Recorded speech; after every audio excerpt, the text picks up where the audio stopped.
ఏమో.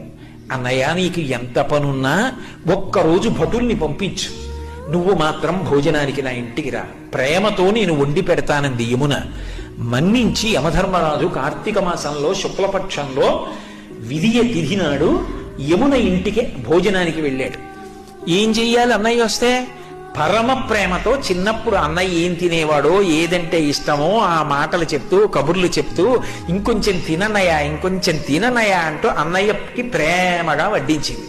తిన్నాడు. ఏం కావాలమ్మా నీకు అని అడిగాడు. మరి దేవతా సంబంధం కదూ, వరం ఇవ్వాలి. ఆవిడ మనందరి కోసం ఓ వరం అడిగింది.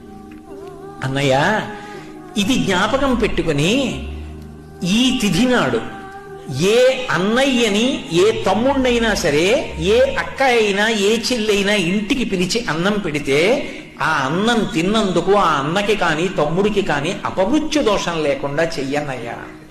తప్పకుండా ఇస్తానమ్మా అన్నాడు. అంతేకాదమ్మా, నీలాంటి చెల్లెలు ఉన్నందుకు పొంగిపోతున్నాను, విశాల హృదయంతో అడిగావు. ఇలా పెట్టిన చెల్లికి మంగళసూత్రానికి ఇబ్బంది రాదమ్మా, సౌమాంగల్యంతో ఉంటుంది, వరం ఇస్తున్నాను అన్నాడు. యజ్ఞం చేయమన్నారా, యాగం చేయమన్నారా?